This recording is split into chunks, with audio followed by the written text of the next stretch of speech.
Terima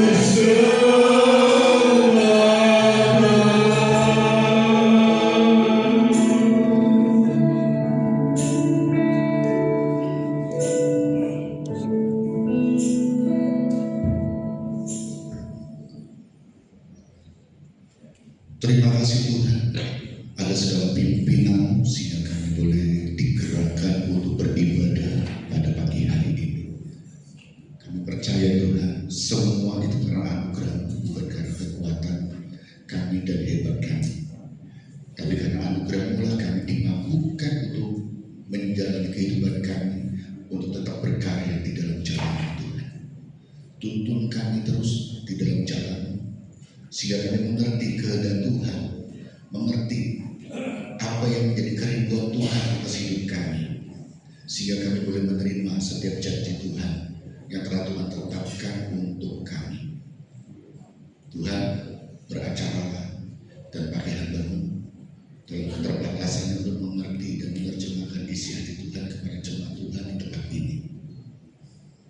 Berfirmanlah dan berikanlah hati kami seperti tanah yang subur untuk menerima taburan benih ataupun pupuk ataupun siraman daripada Tuhan, sehingga firman Tuhan benih dalam hidup kami, iman kami boleh tumbuh dan berakar hingga pada waktunya untuk berbuah.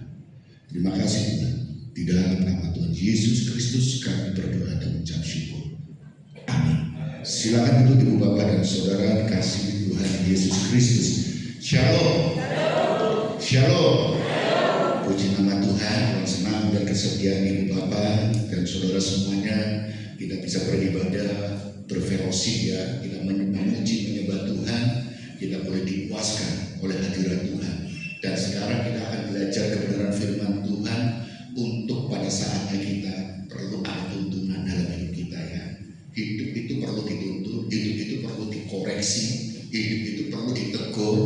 Karena kalau tidak ada yang tegur berarti tidak ada yang sayang kepada kita. Dan Tuhan Yesus sayang kepada kita, maka tidak henti-hentinya firman Tuhan itu menegur kita, dan tidak henti-hentinya Roh-Nya yang kudus itu selalu mengingatkan kita untuk kita tetap jalan di dalam kebenarannya. Karena setiap apa yang dijanjikan Tuhan dalam hidup kita itu pasti akan tergenapi. Dan saya yakin dan percaya bahwa Ibu Bapak dan Saudara semua memiliki kerinduan untuk menerima janji Tuhan itu. Karena janji Tuhan itu selalu yang terbaik dalam hidup kita. Persoalan utama adalah ketika kita menanti janji Tuhan itu, seringkali kita tidak kuat untuk bertahan. Seringkali kita berpikir tentang apa? Mampu dan kapan waktunya. Ketika berbicara waktu, kita seringkali mundur ataupun tidak teguh berkokoh untuk bertahan. Karena apa? Waktu Tuhan bukan waktu kita, ya. Waktu Tuhan bukan waktu kita. Maka kita perlu dikuatkan terus. Nah, pada pagi hari ini sebelum kita akan masuk di dalam perjamuan kudus, persekutuan dengan tubuh dan darah Yesus Kristus, kita akan belajar satu topik tentang tembok pemisah antara kita dengan Allah, saudara. Sadar dan sadar dalam relasi kita dengan Tuhan, di dalam koneksivitas kita dengan Tuhan, baik itu kita lewat doa ataupun pengharapan kita kepada Tuhan, seringkali sadar nggak sadar kita sebenarnya kadang-kadang ada tembok pemisahnya. Kenapa? Kadang-kadang kita secara realita ya, secara realita kadang-kadang kita merasa kita kok apa yang kita harapkan, janji Tuhan yang telah Tuhan janjikan kepada kita dan apa yang kita akan kerjakan untuk menerima janji itu sepertinya hanya di apa? Ada satu pemisah, baik itu dalam hubungan kita dengan Tuhan ataupun kita ketika antara pengharapan kita dengan janji Tuhan itu sepertinya apa? Ada satu benang ataupun satu tatu yang menutupi kita. Nah, ini pun dialami oleh Nabi Yesaya, saudara. Yesaya itu pernah mengalami demikian. Maka Yesaya di dalam Yesaya pasal 59 ayat 1 dan 2 mengatakan demikian. Sesungguhnya tangan Tuhan tidak kurang panjang untuk menyelamatkan dan pendengarannya tidak kurang tajam untuk mendengar. Tetapi yang merupakan pemisah antara kamu dan Allahmu ialah segala kejahatan. Dan yang membuat dia menyembunyikan diri terhadap kamu sehingga ia tidak mendengar ialah segala dosa. Ternyata dalam ayat yang kita baca ada dua penghalang, saudara, yaitu apa? Antara kejahatanmu dan dosamu, saudara. Realitas, kadang-kadang kita berpikir, saudara, tadi saya katakan ada satu realita dalam pemikiran kehidupan iman kita adalah apa? Satu realitas, seringkali muncul pertanyaan dalam diri kita. Apakah pernah Anda merasa bahwa doa-doa Anda hanya sampai ke langit-langit kamar tempat tidur? Terkadang kita punya pengharapan karena doa itu mengatasi segala semuanya, segala masalahnya.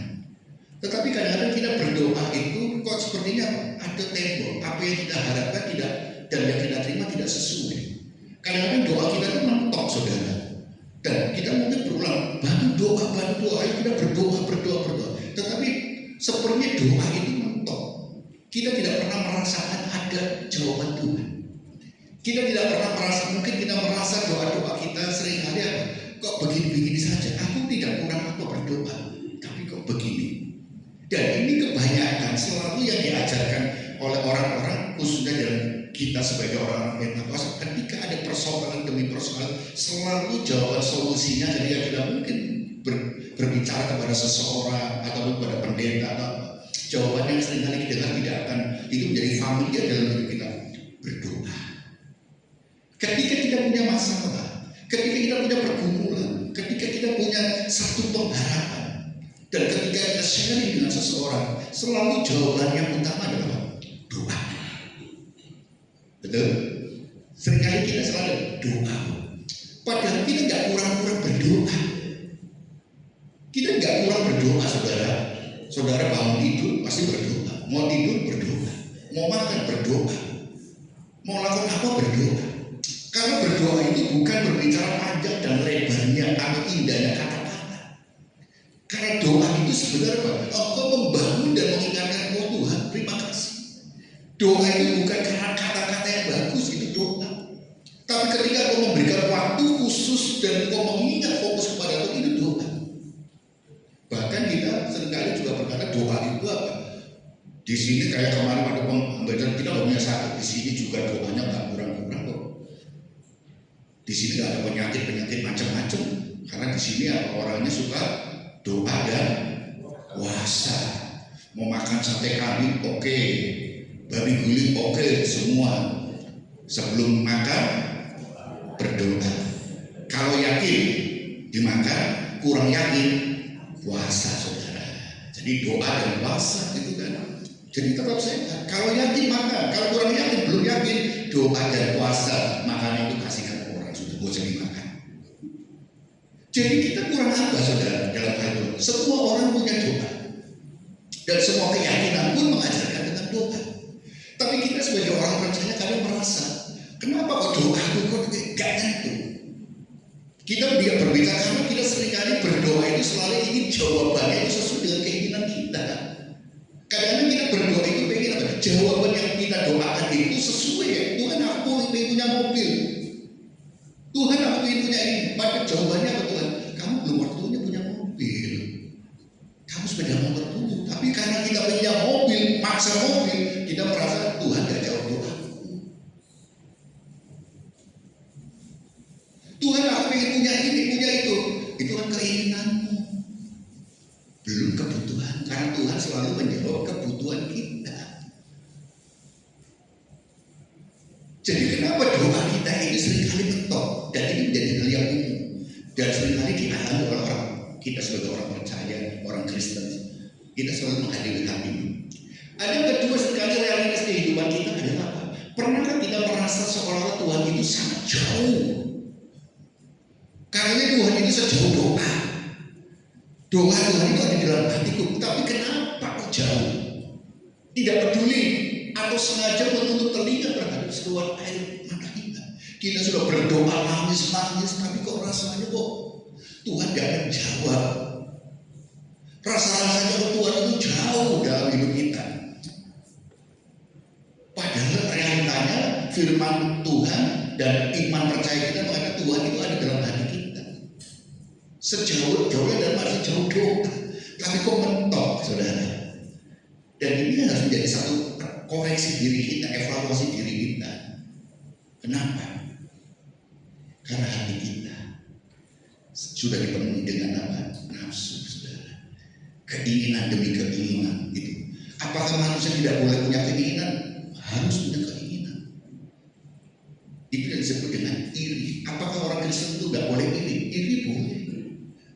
Karena itu adalah pemicu untuk memberikan semangat kita untuk seperti dia ada orang berhasil, orang kaya. Kenapa kita tidak ingin kaya? Yang tidak boleh adalah iri di dalam hatimu. Kalau sudah hatimu dikuasai oleh iri, maka disitulah Tuhan sudah disingkirkan dalam hidupmu. Iri adalah hal yang positif ketika mempunyai, berarti kamu punya semangat untuk pengharapan, untuk lebih maju lagi, untuk sukses. Melihat orang berhasil, kenapa kita nggak boleh? Kita harus seperti dia, kita harus belajar positif kan. Dia bisa, kenapa aku nggak bisa? Itu hal yang itu satu harus dimiliki oleh orang Kristen, orang percaya. Tetapi hati kita tidak boleh dikuasai oleh irimu. Karena hati itu hanya untuk Tuhan, Roh Kudus itu tinggal untuk menggerakkan apa? Yang positif itu sehingga bahkan ketika engkau menginginnya sesuatu, engkau tidak apa? Melakukan dengan segala macam cara. Tapi cara-cara yang benar sesuai firman yang menuntut di hati itu, tuntunan itu yang benar. Jadi hati ini akan jadi selalu kudus, suci. Maka firman Tuhan di dalam Matius pasal 5 berbahagia orang yang suci hatinya. Jadi yang perlu kita jaga adalah suci. Hati kita itu disucikan. Iri boleh dalam pikiran kita. Kenapa dia berhasil? Pelajari. Kenapa dia berhasil? Kenapa dia bisa lagi? Pelajari. Kenapa dia dipelajari? Tapi hati kita yang menggerakkan ketulusan. Hati kita suci sehingga ada ketulusan, ada kemurnian, dan kita selalu berjalan dituntun oleh firman dan berkenan kepada Tuhan. Jadi Tuhan yang akan menuntun kita mencapai itu dengan cara-cara yang benar sesuai firman Tuhan. Nah, saudara yang dikasih Tuhan Yesus Kristus, oleh karena itu saudara, satu realis ini dan ini juga dialami ya saudara. Kalau kita lihat, ini juga dialami oleh bangsa Israel, saudara. Bangsa Israel juga mengalami tentang apa? Krisis iman yang serupa. Kita juga sering kita kadang mengalami krisis iman dan ini dialami. Kenapa Nabi Yesaya itu berseru kepada bangsa Israel? Karena bangsa Israel juga mengalami krisis iman. Bagaimana dia merasakan Tuhan itu jauh, Allah itu jauh, Allah itu tidak mendengar doa-doa mereka dan sepertinya mereka dibiarkan bangsa Israel. Kenapa bangsa Israel dibiarkan? Sepertinya dibiarkan Allah. Allah pada waktu itu ingin supaya engkau sadar. Kadang-kadang kita diizinkan Tuhan menghadapi situasi seperti kita tidak jalan dulu. Sebenarnya Tuhan ingin menyadarkan kita kembali. Karena segala-galanya dipaksa-paksa gak bagus. Dan Allah kita bukan Allah yang selalu memaksakan, kecuali dengan terpaksa Allah memberikan pilihan dan pilihan free will saudara. Ini loh, kamu pilih yang mana? Tuhan sudah menerangkan jalan yang benar. Kalau kamu gak mengikuti jalan Tuhan, maka akan ini. Tapi karena suatu ketika Tuhan akan paksa, tapi konsekuensinya ada. Kita akan mengalami satu kerugian demi kerugian, baik itu secara jasmani kita atau rohani kita. Tapi alangkah indahnya Tuhan kadang memberikan kesadaran. Tuhan berdiam. Karena apa? Ketika Israel berdoa mohon pimpinan Tuhan, ingin pertolongan Tuhan, bukan Tuhan tidak mendengar. Maka di dalam ayat 1 dikatakan, sesungguhnya tangan Tuhan tidak kurang panjang untuk menyelamatkan. Ini satu penegasan dari Nabi Yesaya bahwa ketika bangsa Israel mengalami satu krisis iman, seperti doanya tidak didengar, seperti doanya ada tembok hubungan dia dengan Allahnya itu ada tembok, ada bangsa Israel itu bangsa pilihan Allah. Tetapi kok rasanya kok dibiarkan? Israel kok rasanya kok seperti ditindas? Tuhan tidak ada seperti itu. Karena Yesaya menegaskan di ayat pertama, sesungguhnya tangan Tuhan tidak kurang panjang untuk menyelamatkan, dan pendengarannya doa-doa saudara bangsa Israel tidak kurang tajam untuk mendengar. Artinya apa? Tuhan itu selalu mendengar. Artinya Tuhan itu selalu peduli. Tapi persoalannya adalah seringkali kita ini apa? Kita ingin jadi subjeknya. Tuhan yang kita perintah. Padahal Tuhan itu subjek. subjek, kita nggak bisa memerintah Tuhan, kita tidak bisa memaksakan Tuhan, tapi Tuhanlah yang berkehendak atas hidup kita.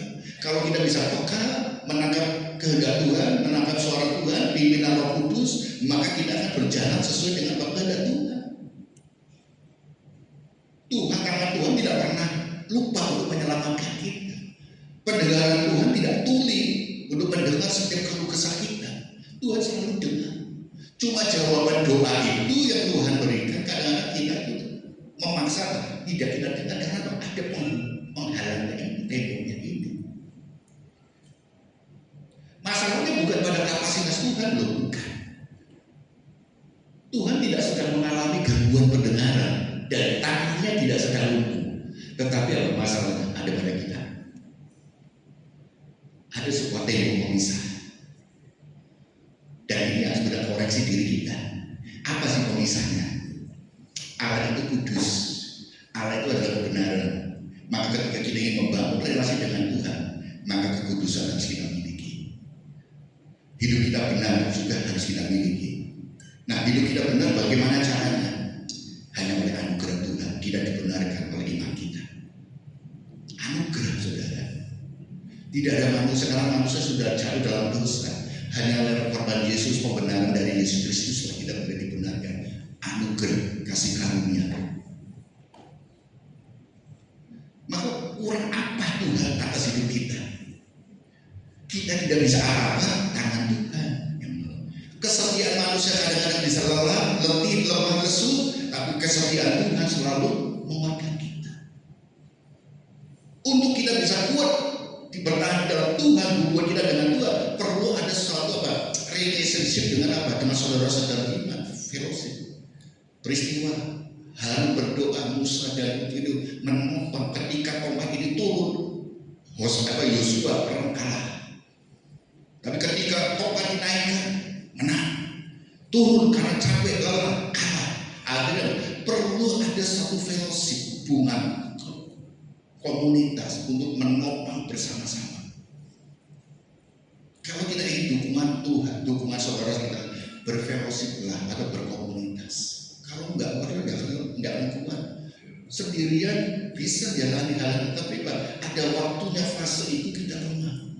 Dengan ada saudara seiman, kita kuat, bisa dipertahankan, bisa ditopang lewat kayak itu lewat nasihat. Jadi kalau kita dinasehati atau apa, hanya bicara. Saudara yang dikasih Tuhan Yesus, kadang-kadang kita tuh nggak mau, saudara. Macam-macam saudara, masalah diri kita. Kadang-kadang kita jujur, kadang-kadang kita lihat saudara di dalam gereja saudara. Ternyata ada jemaat ya saudara, dari pengamatan jemaat itu punya pengurapan khusus. Kalau aku perhatikan ya, ada pengurapan khusus, punya pengurapan khusus. Contoh dari pengurapan, ada yang bagel. Ini bagel. Orang ini rambutnya nggak dipotong, nggak dicukur-cukur, ya rambutnya begini. Yang protes itu banyak saudara. Bagel ini rambutnya gini, jempolnya putih gini. Dalam hatiku, aku anakku rambutnya panjang kita biarin. Ya kan, rambutnya anakku panjang ya tak biarin. Yang ini yang panjang ya terserah, gitu kan. Bagel, ini loh begini, harusnya kan begini. Kalau kita mengikuti semuanya, pusing. Dan itulah Tuhan pakai saudara-saudara kita jemaat Tuhan di dalam pengurapan khusus itu untuk membentuk kita, saudara. Maka harus semakin sabar, belajar sabar, belajar sabar. Jadi Tuhan apa? Mungkin saudara ngalami, saudara-saudara sering yang ini lagi dengan satu dengan ini loh, mungkin ini. Ya itu berarti Tuhan pakai orang tersebut yang bersangkutan untuk membentuk sesamanya. Besi menajam besi, manusia menajamkan sesamanya, saudara. Dengan pengurapan khusus, saudara. Nah, kalau nggak ada orang-orang seperti ini, kita sebenarnya ayam-ayam aja, ada mati justru. Ada. Jadi kita berpikir itu positif, saudara. Masalahnya itu ada dalam diri kita. Kalau kita semua diukur dalam diri kita, maka kita tidak akan bisa merdeka. Ditambah iya. Berapa banyak datang saudara dulu soal rambutnya Om Budi, ya kan, mungkin ibu bapak sini kan, rambutnya Pak Budi, oh ini kayak Moses bukan Musa Indonesia, kita orang Barat, Moses itu kan, Moses, banyak ya, saudara. Dan itu juga anak rambutnya panjang, mau cukur mau nggak terserah, jadi dia mau cukur sendiri, ya kan, saya nggak pernah, rambutnya cukur, potong, enggak, ya orang punya ukuran kegantengan itu sendiri-sendiri, saudara. Mungkin Om Budi ganteng itu kalau rambutnya demikian ganteng merasa. Anak saya mungkin orang ganteng itu orang panjang. Kok Suki gantengnya karena rambutnya pendek, ya kan? Atau dia ganteng merasa ganteng kalau rambutnya digundul saja, gitu kan? Jadi orang itu punya ukuran sendiri, gitu kan? Sudah, tinggal kita ingin dapat etika sudah ya. Saudara yang dikasih kondisi Kristus. Jadi kalau kita melihat masalah sebenarnya di mana? Krisis iman, krisis segala sesuatu itu sebenarnya bukan masalah Tuhan yang menjauh kita, tapi masalahnya diri kita. Maka sebelum kita mengkoreksi ataupun menyalahkan Tuhan, Tuhan tidak peduli dengan kita. Kesetiaan itu selama-lamanya. Kesetiaan Tuhan itu apa? Turun-temurun, saudara. Tidak akan hilang kualitasnya atau berkurang kualitasnya. Tetap seringkali kita lah yang lelah dan lemah, akhirnya kita menurunkan pegangan kita kepada Tuhan. Ingat minggu yang lalu saya berkhotbah tentang kesetiaan Tuhan yang turun temurun itu seperti apa? Seperti kita berpegangan ketika kita naik busway atau kita naik kereta, kita berdiri, kita megang, ada waktunya capek kita dan kita turun. Capek atau ganti tangan, nah kita capek. Tapi Tuhan tidak pernah capek memegangi kita. Tetap turun temurun dari kita turun, kalau kita di dalam Tuhan meyakini percaya pada Tuhan, Tuhan tidak pernah melepaskan, turun temurun, tangannya terlalu menopang kita kadang-kadang menyeleweng, Tuhan tetap setia kepada kita. Tuhan tetap setia. Seringkali tangan kita yang turun karena capek, dan masalahnya di mana? Diri kita. Nah, apa tembok penghalang kita? Yang pertama itu kejahatan, saudara. Di ayat 2, perhatikan ayat 2. Tetapi yang merupakan pemisah antara kamu dan Allahmu ialah segala kejahatan, dan yang membuat dia menyembunyikan diri terhadap kamu sehingga dia tidak mendengar ialah segala dosa. Yang pertama, perhatikan yang A. Tetapi yang merupakan pemisah antara kamu dan Allahmu ialah segala kejahatan. Kejahatan kita terjemahkan ada kata kesalahan. Banyak terjemahan katanya, tetapi kesalahan dan kejahatan. Apa beda kejahatan dengan dosa? Kejahatan adalah perbuatan yang melanggar hukum, merugikan masyarakat, dan diancam dengan sanksi atau hukuman oleh negara. Berhubungan dengan apa? Norma sosial dan norma moral, saudara. Jadi ketika kita berbicara kejahatan itu adalah pelanggaran terhadap norma sosial dan pelanggaran terhadap norma moral. Kejahatan belum tentu itu adalah suatu dosa. Contoh, ada rambu-rambu itu ada pelang. Sekarang di negara Eropa segala macam negara orang merokok itu harus ada tempatnya. Kalau kamu buang sampah, hati-hati karena itu ada normanya, norma sosial dan norma moralnya.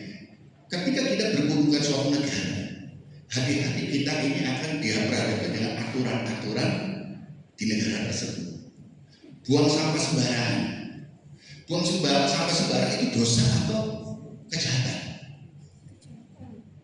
Buang sampah. Alkitab tidak mencatat tentang buang sampah itu dosa. Betul? Ada nggak ayatnya? Nggak ada. Merokok itu dosa pun nggak? Nggak ada ayat yang katakan dilarang merokok. Jangan merokok, nggak ada dalam sebuah binatang. Semua adalah tafsiran. Tetapi dengan jelas peraturan di dalam suatu negara ataupun dalam norma sosial itu kata tidak boleh merokok sembarangan karena mengganggu sekitarnya. Tidak boleh buang sampah sembarangan karena apa? Ada sanksinya di situ. Nah, saudara, maka ini disebut tidak dikategorikan dosa, apa? Itu pelanggaran kejahatan, saudara. Karena ketika gua melanggar, gua akan kena sanksi, baik itu sanksi sanksi dari negara tersebut atau dari sanksi dari masyarakat sekitar. Itu kejahatan. Jadi kejahatan itu bukan selalu berbicara tentang kamu memukul, kamu mencuri atau apa, enggak. Tetapi pelanggaran terhadap norma sosial dan norma moral. Itu pelanggaran, saudara. Jadi hati-hati untuk menebang pohon, menebang ini. Loh, ini kan pohon punya Tuhan. Umpamanya ada, oh ini kan punya Tuhan. Bapak pakai saudara nebang pohon di tempat dosa enggak. Tetapi itu kejahatan karena apa? Ada perdanya. Nggak boleh saudara nebang pohon di jalan, pinggir jalan, itu perda. Maka dikategorikan itu adalah kejahatan. Karena ada pelanggaran terhadap norma yang berlaku baik itu di kota atau di negara ataupun di mana itu. Jadi berbeda, saudara. Nah, saudara yang kasih Tuhan disini, karena setiap aturan negara tersebut, wilayah tersebut dengan yang berbeda normanya. Ketika kita melakukan kejahatan, itu pelanggaran, maka itu kita menjadi kebiasaan hati kita tidak begitu tertib, disiplin. Di lampu merah, ayo di ini kita lihat di perempatan ada diatur oleh rambu-rambu, ya kan? Melanggar, dosa enggak? Kita perlu pikir-pikir karena pada zaman itu nggak ada mobil, ya kan? Nggak ada mobil, jadi nggak ada rambu-rambu, lampu merah nggak ada, ya kan? Tapi diatur oleh apa? Perda, diatur oleh aturan. Maka kalau lampu menyala warna merah, kamu harus berhenti. Kalau hijau kamu jalan. Nah, kalau kamu hijau itu kamu berhenti atau lampu merah kamu jalan, itu pelanggaran. Nah, ketika kamu melanggar itu berarti apa? Itu kejahatan. Nah, kenapa kita lagi dikatakan kejahatan itu menjadi pemisah kita dengan Tuhan? Seperti tembok ya, pemisah kita dengan Tuhan. Karena ya, terbiasa kita tidak tertib, sedang tidak disiplin karena Tuhan suka ketertiban. Kita harus menjadi penurut Tuhan. Apalagi kita mengaku diri anak Tuhan, ya kan? Kita mengaku diri kita anak Tuhan. Taati. Pemerintah dalam Roma kata pemerintah adalah wakilnya Tuhan. Maka pemerintah mengatur ada perundang-undangan, peraturan semua tujuan untuk menjaga hubungan satu dengan yang lain, sosial masyarakat. Saudara kasih, pemisah dalam bahasa aslinya ini menggambarkan sebuah dinding pembatas yang tebal atau sekat yang mengisolasi satu ruangan dengan ruangan lain. Jadi akhirnya menjadi pemisah kita, saudara. Kita tidak bisa ini karena biasa. Bagaimana yang kelihatan aja kita langgar kok, apalagi aturan Tuhan yang kadang-kadang orang kita hanya tahunya apa? Hati kita dengan Tuhan. Bisa aja kita banyak pelanggaran, dosa itu gak jadi lihat kadang. Yang kelihatan aja kita langgar, apalagi yang gak kelihatan. Karena dosa itu bukan hanya berbicara tindakan. Dalam hatimu itu jangan menginginkan itu aja. Kalau menginginkan milik orang itu dosa, saudara. Maka untuk kita berlatih itu adalah harus tertib dalam hidup kita. Orang melihat kita tidak anak Tuhan dari mana? Cara hidup kita. Jadi memang kita bukan orang yang sempurna, saudara. Orang yang bisa ini, tapi kita manusia yang belajar dan belajar. Kalau kita pelanggarannya disengaja terus menerus, artinya kita nggak mau belajar. Kita bukan manusia yang sempurna yang tidak pernah berbuat salah. Tapi kesalahan itu kita buat karena apa? Karena kita mungkin hilang, benar-benar hilang, bukan disengaja. Kalau kita lakukan itu karena sengaja, ada unsur motif, maka Tuhan selalu melihat hati kita. Itu firman Tuhan. Tuhan selalu melihat hati, karena hati inilah yang akan menentukan tindakan kita. Hati inilah yang akan mempengaruhi cara berpikir kita. Maka jaga hati. Dan akar dari segala kejahatan apa di dalam hati kita inilah perlu ada dijaga roh Allah di dalam diri kita. Kejahatan akan merusak hubungan kita dengan Allah. Oleh karena itu jauhilah kejahatan itu. Akar dari segala kejahatan adalah cinta uang kembali. Waktu aku harus buru-buru ini. Cinta akan uang itu sekarang. Maka saudara, coba saudara renungkan saudara.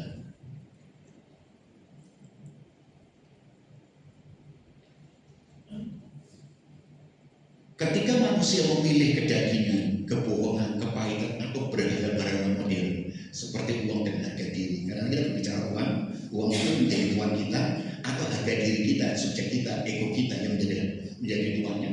Di atas Tuhan, kita tanpa sadar kita sedang membangun batu bata demi batu bata untuk mendirikan tembok nisan tersebut.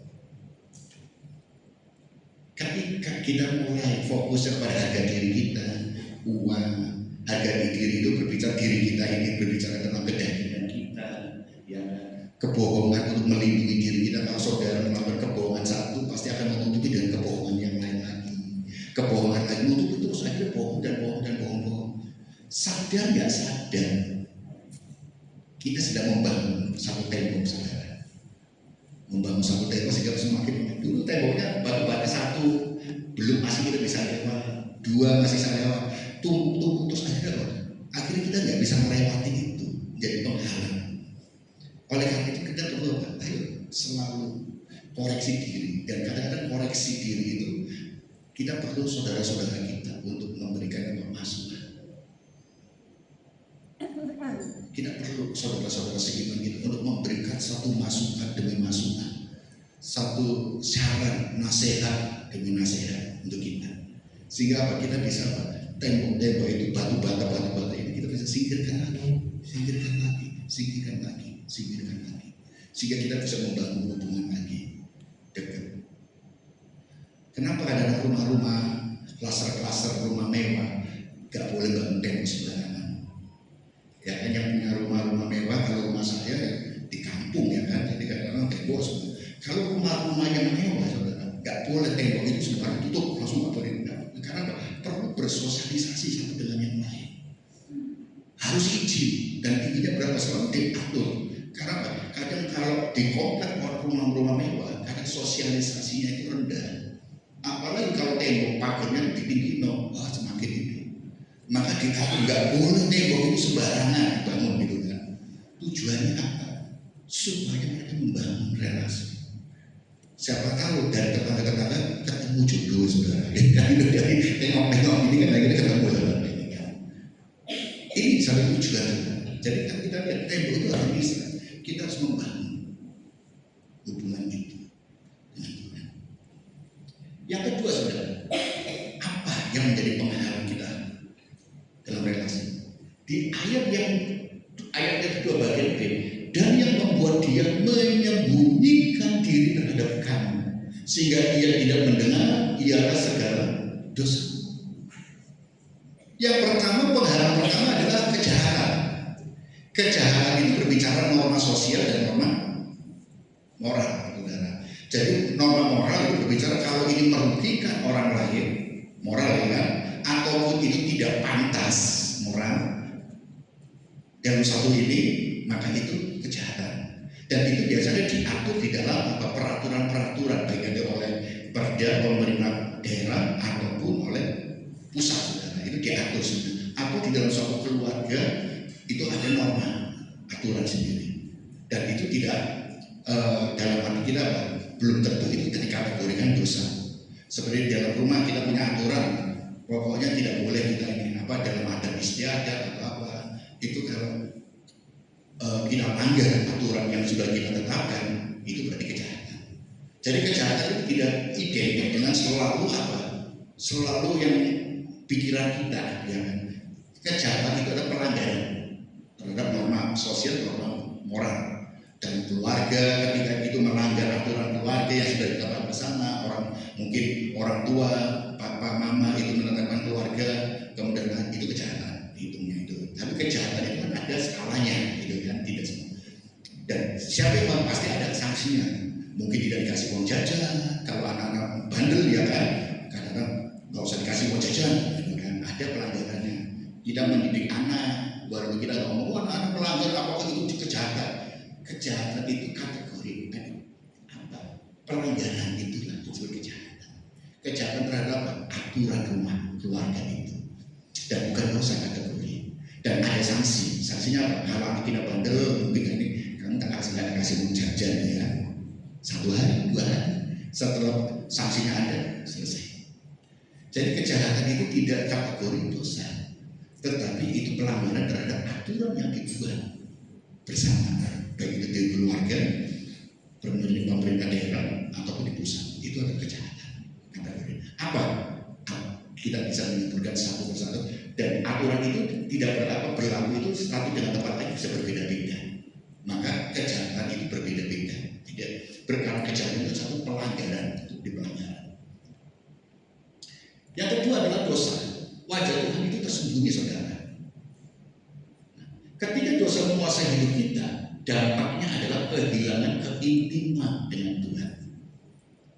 Jadi ketika dosa itu menguasai hidup, saudara, sudah mulai hatimu dikuasai dosa, karena itu siapa? Kita akan kehilangan keintiman dengan Tuhan. Itu menjadi penghalang yang lebih besar dari kejahatan, saudara. Kejahatan itu adalah itu melatih kita kejahatan. Jadi kalau kita ingin hidup taat kepada Tuhan, maka segala hukum-hukum yang ada di masa itu menjaga kita. Kita tidak akan melakukan kejahatan demi kejahatan. Di rumah kita tertib, maka ketertiban itu masih berdampak, ya kan, dalam cara melatih kita, saudara. Manusia bukan sempurna, tapi kita bisa belajar dari apa? Ketaatan itu di dalam aturan. Tuhan itu suka yang taat. Firman Tuhan adalah yang tertinggi. Dosa adalah pelanggaran terhadap norma tertinggi, yaitu firman. Dosa itu. Sedangkan aturan itu ada di bawahnya. Bagaimana kita mau taat yang tinggi, mau di bawahnya, kita tidak pernah belajar untuk taat. Jadi normanya, nilainya adalah firman itu adalah tertinggi, saudara. Ini ketaatan tertinggi. Dosa inilah, apa norma firman Tuhan inilah yang akan memayungi semua aturan-aturan. Karena firman Tuhan mengatur apa yang disetujui oleh firman Tuhan. Coba kita bisa sederhana, 10 perintah Allah itu sederhana. Kalau yang lain banyak peraturan-peraturan. Nah, Israel, cara hidup mereka, dia bukan hanya percaya 10 perintah Allah sebagai firman, tapi norma-norma mereka itu banyak aturan-aturan. Bangsa Israel banyak pelanggaran terhadap kejahatan, karena mereka punya aturan sendiri dalam adat mereka. Kalau mereka masuk rumah, dia harus cuci tangan, cuci kaki, mau makan semuanya, ada istiadat harus dijalani semuanya. Nah, ketika mereka tidak melakukan dan mentaati ini semua, dianggap itu kejahatan. Maka, apakah kita perlu banyak aturan? Kalau kita takut Tuhan, tahu kebenaran firman Tuhan, kita nggak perlu takut melakukan hal-hal ini. Kita menjauhi kejahatan karena kita taat pada norma yang tertinggi, yaitu firman Tuhan. Jadi kita fokus pada firman Tuhannya, maka dia akan melakukan kejahatan itu. Norma.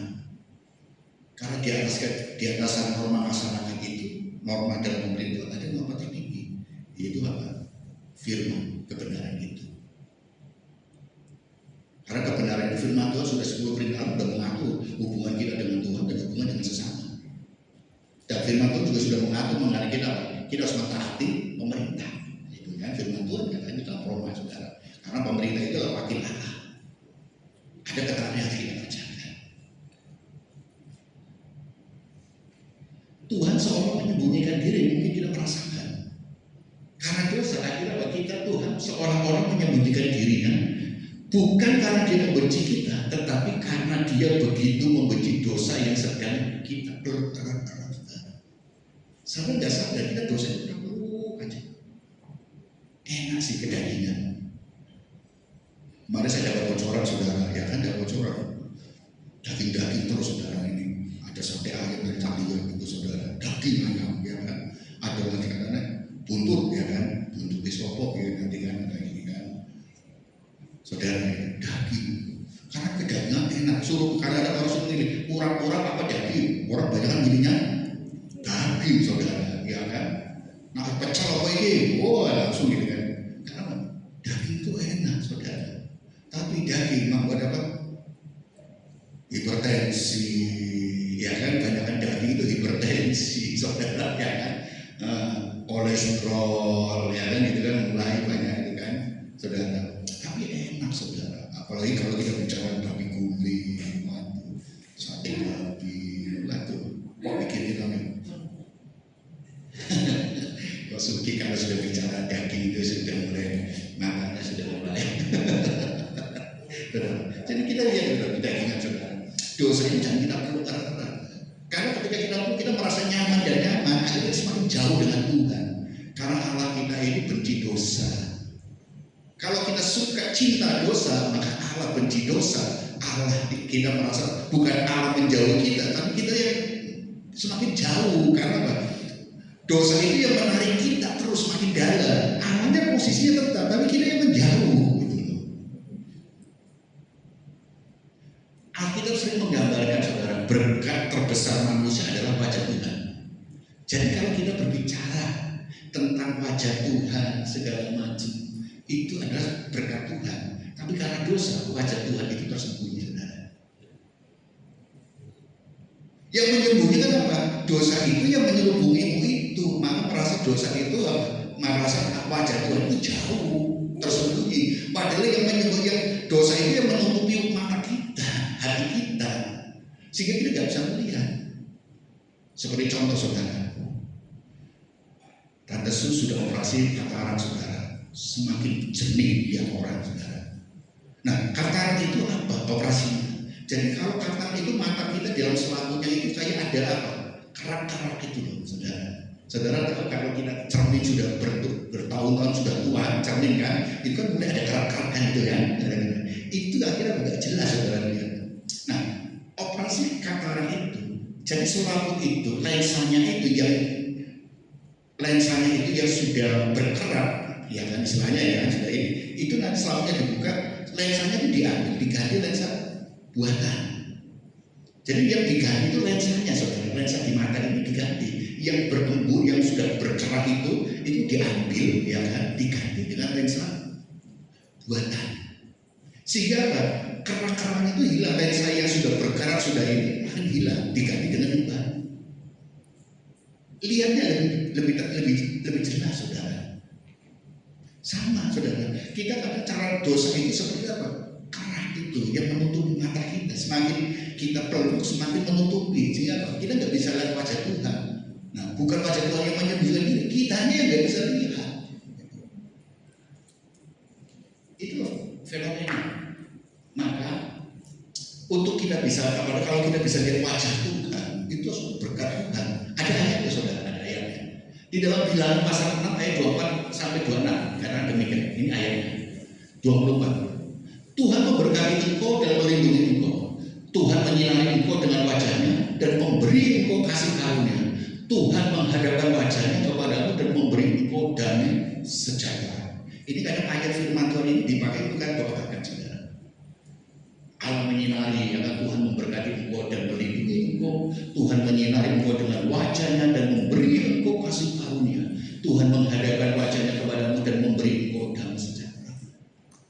Ketika tidak bisa melihat wajah Tuhan, itu berkat luar biasa. Wajah Tuhan menyinari engkau, itu berkat luar biasa. Karena akan sulit untuk menemukan kita bertemu itu dalam perjanjian lama. Selalu dengan identitas Tuhan nggak bisa dilihat, hanya dengan sinar ataupun suaranya itu dan bisa kita dengar dari para nabi yang bernubuat, yang menegur kita, dan kita bisa melihat bentuk dari Allah itu dari malaikat yang datang kepada kita. Kita bisa melihat wajah Tuhan dari mana, dengan api yang menyala atau dengan sinar ini bisa. Tetapi itu suatu keberuntungan kita kasih karunia karena kita bisa berjumpa dengan Tuhan Yesus, wajah. Dan penghalang kita adalah ketika hatimu dikuasai oleh kejahatan dan dosa, kita tidak bisa bertemu. Karena ada selubungnya dan itu harus dibuka. Yang ketiga adalah dosa itu juga penghalang doa saudara. Inilah yang jadi jawaban kita. Kenapa bangsa Israel merasa doanya tidak terjawab, merasa Tuhan itu tidak peduli dengan mereka, merasa bangsa Israel merasa Allah itu tidak menyelamatkan, menolong mereka lagi. Israel mengalami krisis iman dan sama mungkin Kadang ada sebagian dari saudara-saudara kita orang yang merasakan krisis iman tersebut. Kita mengalami krisis, saudara. Ketika kita merasa doa kita seperti tidak dijawab Tuhan, merasa hubungan kita hambar, tidak ada seperti hubungan kita hambar dengan Tuhan. Kita ke gereja beribadah, kita merasakan tidak dapat apa-apa. Oh, pujiannya kurang akar, mungkin ya kan? Oh, firmannya kurang ini. Jangan nyalahkan gereja dan lingkungannya. Koreksi dirimu dulu. Jangan-jangan kau sedang mengalami krisis imanmu. Jangan, kenapa kok terjadi krisis? Mungkin kau terbiasa kejahatan. Mungkin dosa itu yang menyelubungi hidupmu sehingga membatasi kau berjumpa dengan wajah Tuhan. Jadi kita koreksi diri kita. Karena Tuhan selalu hadir dalam setiap ujian kita. Tuhan hadir dalam penyembahan kita. Tuhan hadir dalam setiap doa-doa kita, selalu dijawab oleh Tuhan. Tuhan selalu mendengar doa kita. Tangan Tuhan selalu menyelamatkan kita. Tapi kenapa kita sering merasa kita nggak, Tuhan itu jauh, Tuhan itu nggak peduli, Tuhan itu begini segala macam. Koreksi diri kita masing-masing. Maka sebelum kita menyalahkan orang lain ataupun Tuhan, apalagi Tuhan, koreksi. Itu pentingnya kita itu ada saat teduh sejenak. Kita dapat ibu bapak ambil waktu sejenak, mungkin malam hari atau pagi hari sebelum beraktivitas. Ambil saat teduh, introspeksi diri kita. Apa yang harus kita kerjakan? Selidikilah, firman Tuhan, selidikilah aku ya Tuhan. Lihat diriku, baru kita bisa merasakan Tuhan itu nggak pernah jauh, karena kesetiaan Tuhan itu selalu nyata kan. Dalam Mazmur pasal 100 ayat 5 disana dengan jelas sudah. Mazmur pasal 100 ayat 5 minggu yang lalu saya berkata tentang Mazmur pasal 100 ayat yang kelima. Kasih setianya selama-lamanya, kesetiaannya turun-temurun. Kenapa kita nggak merasakan kesetiaan Tuhan? Para janji Tuhan turun-temurun. Kenapa kita nggak merasakan kasih setia Tuhan yang selama-lamanya itu? Diri kita ada selubung penghalang itu. Saudara yang kasih Tuhan Yesus, oleh karena itulah kita harus mulai menyadari dosa adalah pelanggaran terhadap hukum Allah, firman. Jadi yang dikabarkan dosa adalah pelanggaran terhadap hukum Allah, firman. Kejahatan adalah pelanggaran terhadap norma sosial dan norma moral. Sedangkan dosa pelanggaran terhadap hukum Allah, yaitu apa? Firman. Nilainya bagaimana? Hukum Allah itu atau firman itu yang tertinggi. Untuk mencapai ini kamu harus belajar bagi bahwa yang kelihatan masyarakat itu norma sosial dan norma moral itu. Ayo kita belajar taat. Belajar taat. Ketika kita taat di sini, engkau akan melihat firman Tuhan sebenarnya. Kalau engkau langsung melihat apa firman Tuhan, engkau pasti akan lihat bahwa itu kan beres. Kalau kita taatnya di atas bawah beres, saudara. Jadi apa artinya kita taatnya di bawah? Kalau kita bicara aku itu taat firman Tuhan. Kalau bawamu suka melanggar something, ada satu pertanyaan di sana. Kita harus ini pesenannya apa? Kenapa kita ikut melanggar itu? Hal yang kecil, setia dalam perkara-perkara yang kecil. Kalau engkau setia dalam perkara kecil, maka engkau akan diberikan yang besar.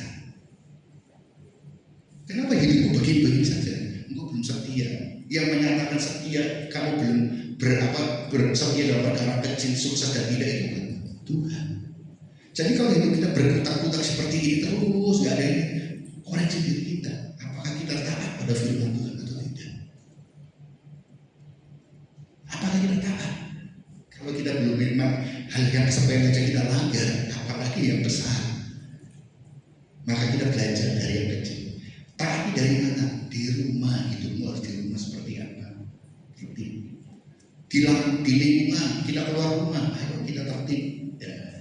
Ketika kita tertib semua, engkau akan melihat, oh firman Tuhan itu ternyata kayak ini. engkau melakukan firman Tuhan dengan kesadaran.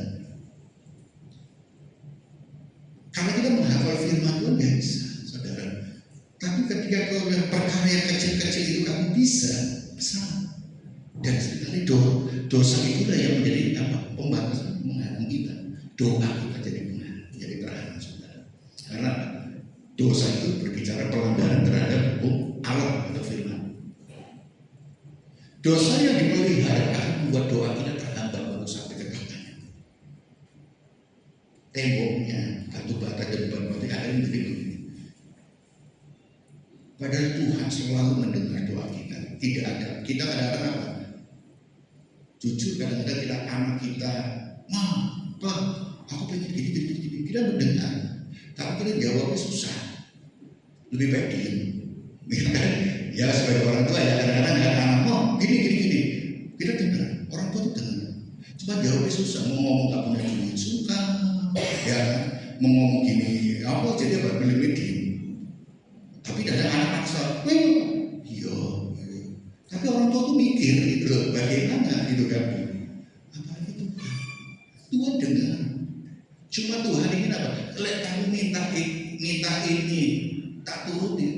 Tuhan tuh melihat jauh ke depan. Jadwalnya kita kan pendek gitu kan. Kalau kamu tak berikan ini, kamu tambah jauh. Tuhan tuh melihat yang terbaik untuk kita. Bagi manusia kita berpikir itu baik, tapi belum terbaik menurut Tuhan. Tuhan itu selalu memikirkan yang terbaik untuk kita. Tuhan selalu memikirkan yang terbaik. Jadi kalau kita dibiarkan merasa diri kita kayak dibiarkan, Tuhan ingin apa? Sebelum aku percaya ini kamu berubah dulu. Kadang-kadang itu bandel, mokok saudara dalam kita. Maka bukan Tuhan gak dengar, Tuhan mendengar. Tapi Tuhan ini yang terbaik untuk kita apa? Karena seringkali kita mengingat sesuatu itu sesuai keinginan kita, bukan kebutuhan. Antara kebutuhan dengan keinginan itu dibeda-beda tipis. Keinginan untuk memuaskan nafsu kita, sedangkan kebutuhan adalah apa? Untuk hidup kita dan masa depan kita. Kalau keinginan, kau mengikuti keinginan nafsumu, hawa nafsumu, tidak ada rasa puas. Selalu ingin. Tapi kalau kebutuhan, ya, kebutuhan kita, contoh mungkin makan. Manusia sekuat-kuatnya makan, walaupun makan juga ya, itu kuatnya berapa? Engkau makan juga ya kan, itu sepuas-puas ada batasnya juga. Dan ketika kau memuaskan makan itu, apakah itu sehat? Itu kan gitu kan. Tapi kalau kita butuh makanan, sepiring cukup, ya kan? Mungkin nasinya dikurangi atau yang tertentu, nasi, ikan tertentu kan. Tapi kalau juga makan, all you can eat itu makan apa? Sepuasnya. Karena yang muda-muda, karena saya ajak, ayo makan juga kan. Percuma. Kalau nanti kita hitung-hitungan. Saya makan bukan ngajak tante Simora percuma, rugi saya. Ya tante makannya dikit, juga all you can eat itu makannya itu ada bayar sama, bebas. Ya tante Simora makannya cuma nasi dikit, lauknya dikit, rugi saya ngajak all you can eat. Saya ngajak lagi siapa? Mungkin Ibu Wise, Bu Mulyani, siapa yang sudah umur apalagi Rohim, rugi saya ngajak all you can eat karena makannya dikit. Tapi kalau saya makan, juga ada ngajak saya, ngajak Kli, ngajak mungkin sini Kosugi, Sanjoyo, Korudi, semua yang ini, ya impas lah, ya kan, atau untung lah makannya kan bisa diukur gitu kan. Tapi kalau yang makan ngajak-ngajak ini percuma, rugi, kan ada untung rugi. Nah kita berbicara keinginan atau kebutuhan makan ini. Jadi saudara, kita harus lihat, seringkali kita ingin memuaskan nafsu kita, itu keinginan. Padahal kebutuhan kita yang makan apa? Yang bergizi, sehat, makan yang cukup, itu kesehatan kita. Tapi kalau keinginan, ingin makan siap enak-enak, saudara, itu yang beda, saudara. Jadi doa itu kenapa jadi penghalang? Karena ia tidak mendengar, ia karena dosa kita. Kita merasa ada tembok. Kenapa Tuhan tidak mendengar doa? belajar mulai untuk menghilangkan dosa itu dari mana? Jauhi kejahatan. Jauhi kejahatan, maka otomatis kamu hidup tertib, terbiasa menjadi gaya hidupmu, tidak melanggar, ya kan? Maka otomatis kamu tidak akan melanggar perintah yang tertinggi, firman. Tidak usah. Tapi kalau kita biasa melanggar dan melanggar, bagaimana firman yang kadang-kadang kita yakini sebagai yang hakikat, yang kekal itu, firman tertinggi itu, hukum yang tertinggi itu kita nggak tahu. Mau yang kecil aja, hal yang kecil-kecil ini kita langgar, apalagi yang besar. Kita lihat ini kita. Tapi kalau mau taat firman, yang kecil itu nggak perlu dipikir, karena akan selalu taat di situ. Jadi kembali ke diri kita, ayo kita evaluasi diri kita, saudara.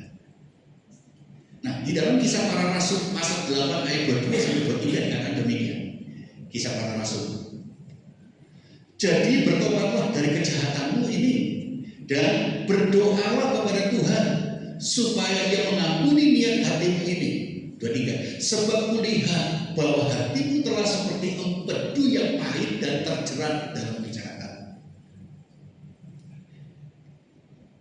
Ketika Petrus berbicara pada mereka masalah orang-orang Yahudi, jadi bertobatlah dari kejahatan. Terima kasih Petrus. Ada Petrus. Dan berdoa kepada Tuhan. Nah, kalau kita nggak bertobat, maka kita tidak akan bisa berdoa. Ada penghalang. Supaya Dia mengampuni niat hatimu ini. Walaupun kau punya niat baik, tapi kamu selalu melanggar kejahatan, kamu tidak akan bisa. Karena itu menjadi penghalang, harus disingkirkan dulu. Niatmu bagus, ingin bertemu, tapi ada penghalang, dia nggak bisa ketemu. Singkirkan dulu itu loh, batu-batu itu loh yang menutupimu, yang menghalangi itu singkirkan, baru kau bisa berjumpa. Supaya Ia mengampuni niat hatimu ini, sebab kulihat bahwa hatimu telah seperti empedu. Pahit saudara, empedu. Coba saudara kalau kita motong apa ya kan, empedunya hati-hati jangan sampai pecah, ya kan? Nah, karena kalau pecah bahaya, jadi memang membuat dagingnya itu jadi empedu itu pahit saudara sana. Tapi ada orang yang empedu itu jadikan jamu saudara. Nah, empedu jadikan jamu. Kadang jadi jamu dan empedu itu kadang-kadang jangan sampai pecah. Jadi masih utuh itu langsung ditelan saudara. Orang-orang dulu tuh ini ada yang sampai apa dengan ini karena empedu itu pahit. Kejahatan itu pahit saudara. Maka kita belum jangan ada empedu yang pahit itu dan terjerat dalam kejahatan.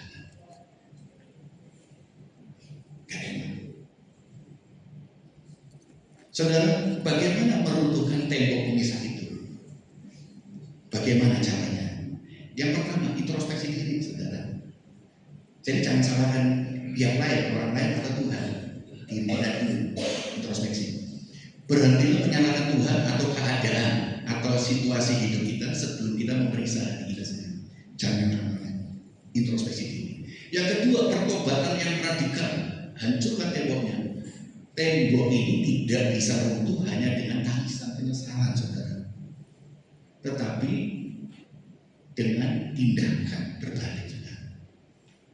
Seringkali kita hanya sekedar sampai ketika kita berbuat salah, keliru, dosa, banyak kita lakukan kejahatan, dosa-dosa, kita hanya sekedar menyesal dan menangis. Menyesal bagus, saudara. Itu berarti kita sadar akan kesalahan kita, tindakan kita. Tapi apa artinya penyesalan kalau kita tidak mau berbalik untuk bertindak? Tindakan baliknya, perbaiki. Jangan ulangi lagi. Seringkali kita hanya sekadar penyesalan, tapi kita ulangi lagi, nggak meninggalkan itu, dosa itu atau kejahatan itu.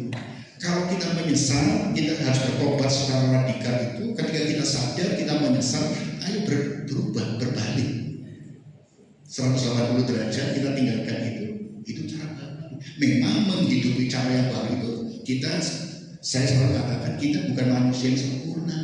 Bisa aja kita sudah jatuh, tapi tangan Tuhan akan menopang kita. Tuhan itu Maha Pengampun. Tapi kalau kesalahan itu menyesal dalam hal perbuatan ini, kita aku minta ampun Tuhan, tapi kita tidak meninggalkan perbuatan ini, kita bukan menyesal, bukan bertobat. Hanya apa? Ya sekedar tangisan aja. Gitu. Tapi kita harus berubah, belajar memperbaiki. Kita bukan manusia yang sempurna, tapi belajar memperbaiki. Jangan sampai kesalahan itu terulang lagi. Manusia itu tempatnya sebagai manusia yang belajar. Saya selalu belajar, saya ingin belajar dan belajar. Karena kita ini di dunia itu selalu hidup itu peperangan dalam diri kita antara daging dan roh. Itu antara roh dan daging itu peperangan dalam diri kita. Kadang kita menang, roh kita yang terbesar. Kadang kita kalah. Itu manusiawi, saudara. Tapi kalau kita sadar kita punya kelemahan di situ, ya jangan kita masuk dalam hal yang ini. Kita tahu introspeksi diri kita. Kalau kita lemah, maaf ya, kita lemah dalam hal keuangan. Jangan bekerja kita mengelola keuangan. Karena kamu akan jatuh lagi di situ. Kita harus perbaiki. Aku di dalam keuangan aku nggak kuat, aku nggak mengelola. Ya kita sadar. Kalau mata kita lemah dalam bidang apa, mungkin tangan kita bandel ya kan. Kadang-kadang tangan kita punya ada kekeliruan, kadang-kadang kita ini ada kecerdasan ngambil milik orang. Ya hati-hati tangan kita. Mata kita, makanya dalam firman, jika matamu membuat kita jatuh dalam dosa, cukup ya gitu kan. Jika tanganmu selalu buat dosa, ini putuskan. Artinya bukan kita dalam kita putus, dipotong atau makan cukup. Jangan sampai tangan kita itu yang membuat kita jatuh dalam dosa, kita pelihara terus itu, tinggalkan itu, ganti gitu loh. Itu adalah satu peribahasa. Jadi jangan kita tuh jatuh dalam lubang yang sama terus gitu kan. Kalau kita jatuh di dalam lubang yang sama, berarti kita lebih bodoh dari keledai. Kita punya akal. Jangan sampai kita jatuh pada lubang yang sama. Kita pelajari, kenapa aku jatuh di situ terus? Nah, introspeksi diri. Kenapa kita jatuh dalam dosa perzinahan terus? Kenapa? Introspeksi diri. Kenapa? Ya kan? Kita jatuh dalam bidang-bidang yang sama terus. Introspeksi diri. Kita pelajari. Selalu saya kasih contoh kan, analogi perjalanan, ya kan? Kita lewat jalan yang sama. Seperti saya pernah sekali kan, saya lewat di flyover Pasar Kembang, ya kan? Flyover itu kan dalam naik motor itu ada lubang-lubang kadang-kadang gitu kan, lubang aspal yang melubang. Nah, saya kadang apa? Mengikuti ini dengan cara setir saya sepeda motor adalah 1 meter dari pinggir itu, saya selalu lewatnya 1 meter dari pinggir. Ya kan? Nah, 1 meter dari pinggir dalam titik tertentu itu ada lubang. Jadi selalu saya di tengahnya di lubang itu. Nah, berkali-kali karena kebiasaan saya ini, cara setir saya naik sepeda motor itu 1 meter dari pinggir. Dan kalau meter dari pinggir itu ada lubang. Tapi namanya manusia bisa lupa. Disitulah karena saya jatuh di lubang yang sama, masuk dalam lubang yang sama. Akhirnya saya mempelajari. Kenapa? Akhirnya saya mempelajari situasi kondisinya. Oh ya, di titik mana ini lubang ini? Saya pelajari karakternya, dekat mana. Dari situ saya mulai ketika masuk 1 meter, saya kebiasaan 1 meter dari pinggir. Ketika mau masuk di titik yang ini dekat dari sekitar area mana yang kita pelajari, saya mulai bukan 1 meter, agak ke kanan atau ke kiri, sehingga aku tidak masuk lubang yang sama, bebas.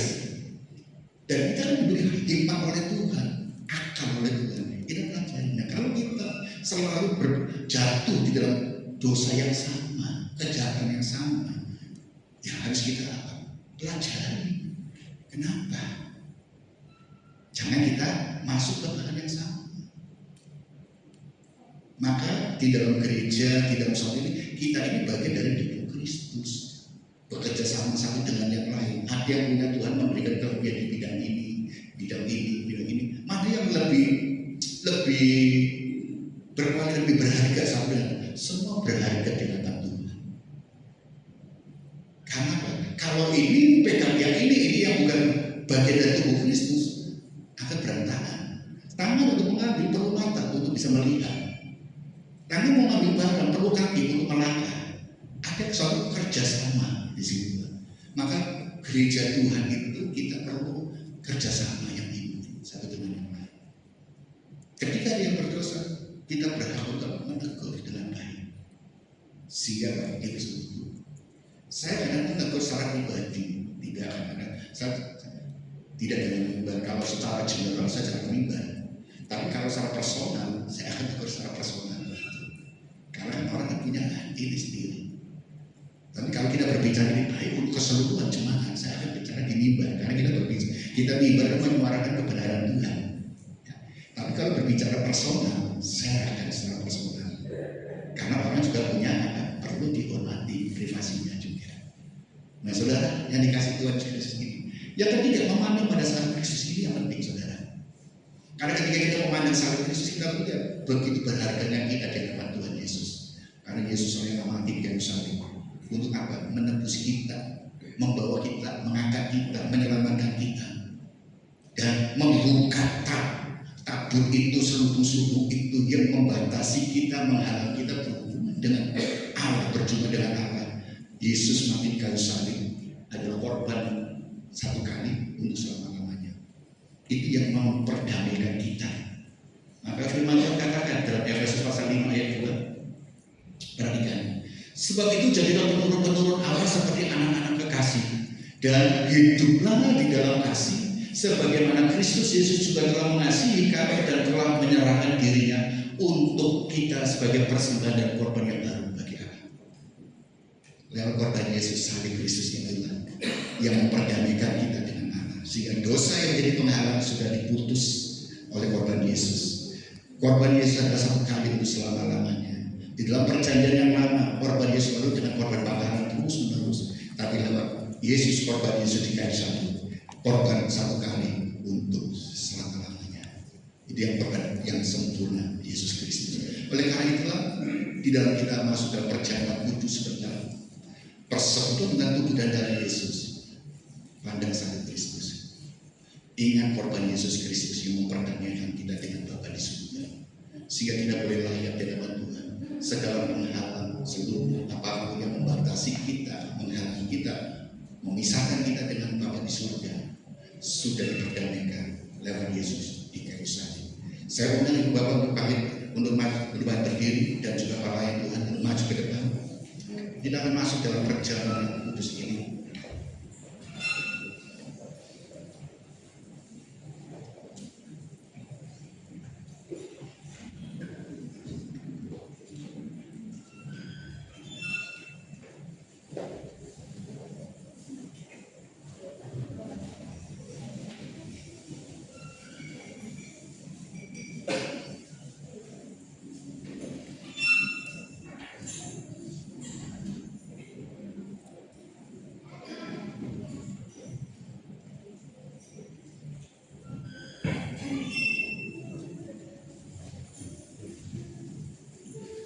Saya berikan waktu kepada Ibu Bapak untuk satu sejenak, dan tim pujian akan ada satu pujian untuk membawa kita masuk dalam hadirat Tuhan, masuk di dalam persekutuan dengan tubuh dan darah Yesus Kristus. Perjamuan yang kudus ini bukan hanya sekedar kita makan roti atau minum anggur, tetapi ingatlah korban Yesus di kayu salib. Di kayu salib itulah kita diperdamaikan. Dosa telah dipatahkan, dosa telah digantikan oleh Yesus Kristus. Yesus mati menanggung dosa-dosa kita semuanya, sehingga kita boleh hidup dalam anugerah Tuhan. Terima kasih Tuhan.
disiksa, dicambuk, bahkan mati di kayu salib itu.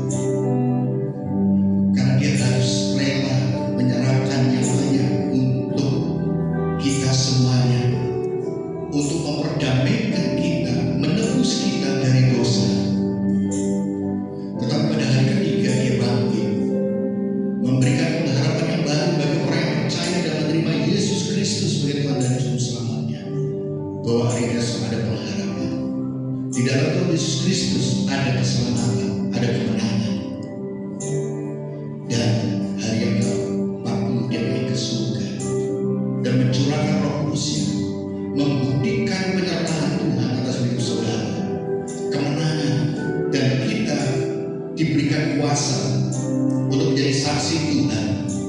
Maka sadarlah, Tuhan memberikan kuasa kepada saudara untuk berdoa, untuk mohon pimpinan hikmat Tuhan, dan Tuhan pakai saudara untuk melakukan mujizat demi mujizat yang Tuhan percayakan. Itu semua adalah kasih karunia Tuhan. Maka sebelum kita masuk dalam perjamuan kudus makan roti dan minum anggur ini sebagai persekutuan tubuh dan darah Yesus Kristus, koreksi diri, koreksi. Pandang Yesus Kristus yang telah lewat korbannya telah mematahkan, menghancurkan penghalang-penghalang, dan wajah Kristus tidak bisa berjumpa mukanya. Terima kasih Tuhan. Sebenarnya kami akan masuk dalam perjamuan kudus Tuhan. Pimpin kami dan koreksi kami, sehingga kami boleh layak untuk menerima masuk dalam persekutuan tubuh dan darah Yesus. Kita makan roti dan anggur ini Tuhan.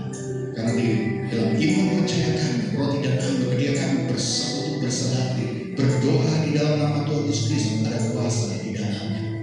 Maka kami rindu untuk menerima berkat, bukan untuk dari Tuhan. Terima kasih Tuhan. Kami sanggup dan siap bersekutu dalam persekutuan tubuh dan darah, itu makan roti dan minum anggur ini dalam nama Tuhan Yesus Kristus. Dalam pujian ini berulang-ulang, maka silakan Bapak duduk saudara. Silakan.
kita berikan waktu kepada Ibu Bapak untuk satu sejenak koreksi, evaluasilah dirimu sebelum kita makan roti dan minuman sebagai persekutuan dengan tubuh dan darah Yesus Kristus, sehingga bukan untuk yang kita terima, tetapi berkat yang kita terima dari Tuhan Yesus Kristus.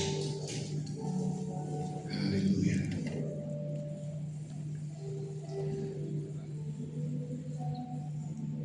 Saya akan membacakan firman Tuhan. Sesudah itu kita akan makan bersama-sama. Akan angkat roti dan kepala supaya bukti bahwa tubuh Yesus adalah segalanya dalam hidup kita. Haleluya. Dan sesudah itu ia mengucap syukur atasnya.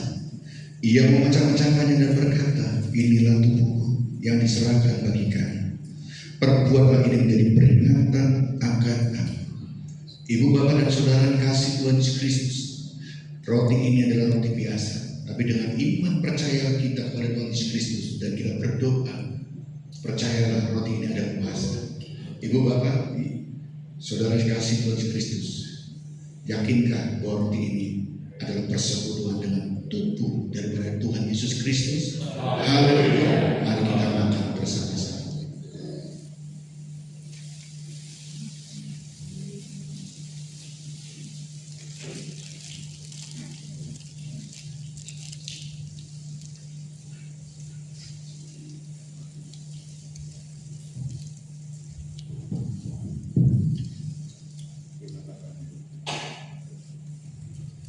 Angkat anggur dari kepalamu. Darah Yesuslah yang tercurah itu yang memberikan kuasa kehidupan untuk saudara semuanya. Demikian juga ia mengambil cawan sesudah makan, lalu berkata, cawan ini adalah perjanjian baru yang dimeteraikan oleh darahku. Perbuatlah ini seperti setiap kali kamu meminumnya menjadi peringatan akan aku. Anggur ini adalah anggur biasa, tetapi dengan iman percaya saudara pada Yesus Kristus, anggur ini adalah darah Yesus Kristus yang memberikan kehidupan untuk ibu bapak dan saudara semuanya. Percayakan bahwa anggur ini adalah persekutuan dengan darah Yesus Kristus. Haleluya. Mari kita minum bersama-sama.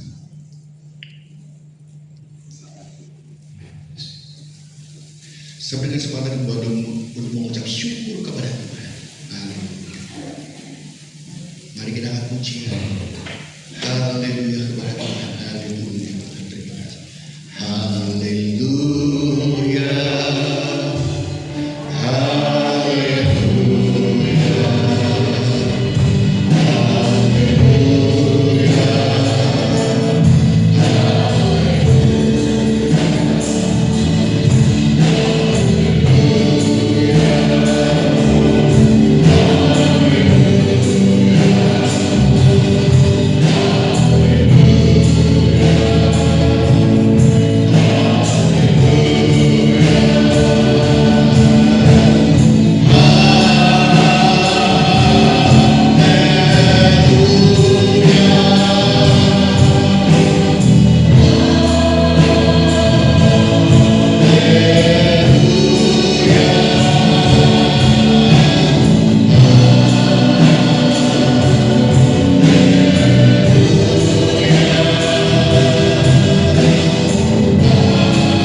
Introspeksilah diri kita. Setiap penghalang apapun di dalam doa-doa saudara ataupun sekat yang membatasi kita dengan Tuhan bukan situasi kondisi sekitarmu, bukan Tuhan yang tidak peduli dengan saudara ataupun menjauh menyembunyikan wajahnya kepada saudara, tapi karena diri kita lah yang membuat penghalang tembok pemisah itu dari bagaimana cara hidup kita. Oleh karena itu saudara, ingat Tuhan Yesus yang sudah mati untuk kita, memperdamaikan kita, menggantikan untuk menebus dosa bagi kita, sehingga kita boleh hidup layak, hidup benar di hadapan Tuhan. Itu semua adalah kasih karunia Tuhan. Oleh karena itu, selalu ingat Tuhan salib Kristus dan belajarlah untuk menjadi pelaku firman. Belajar dan belajar. Kita ada keterbatasan, tapi Roh Kudus yang memberikan kekuatan untuk kita untuk belajar. Buka hati dan berikan ruang seluas-luasnya untuk karya Roh Kudus bekerja, sehingga saudara memiliki kepekaan dan firman Tuhan akan menjadi cermin diri kita. Apa kita sudah benar di hadapan Tuhan atau tidak? Lewat firman Tuhan itulah. Naikkan pengharapan kepada Tuhan, serahkan pergumulan-pergumulan kepada Tuhan, maka Tuhan akan memberikan jawaban dan memberikan solusi untuk saudara kerjakan. Karena Allah itu peduli, Allah itu sayang kepada saudara, Allah itu kasih, kesetiaannya untuk turun-temurun, kasih setianya untuk selama-lamanya. Mintalah kepada Tuhan, baik itu dalam pergumulanmu, sakit penyakitmu, ataupun untuk anak-anakmu, untuk suami, istrimu, semuanya naikkan kepada Tuhan. Dan hanya Tuhanlah yang maha segalanya. Kita terbatas. Terima kasih Tuhan. Sebentar kami akan memberikan persembahan. Tuhan, kuduskan persembahan kami. Dan berilah kami ketika memberi hati yang tulus, ikhlas untuk memberikan korban pekerjaan Tuhan di tempat ini. Sehingga nama Tuhan dipermuliakan, hidup kami hidup di dalam berkat dan perlindungan. Terima kasih Tuhan, di dalam nama Tuhan Yesus Kristus kami berdoa dan akan memberikan persembahan untuk pekerjaan Tuhan di tempat ini. Haleluya, amin. Tuhan Yesus berkati. Kita berikan kesempatan untuk bersama dengan Tuhan, bersama dengan 2 kali dan pujikan Aku Berdiri Yesus.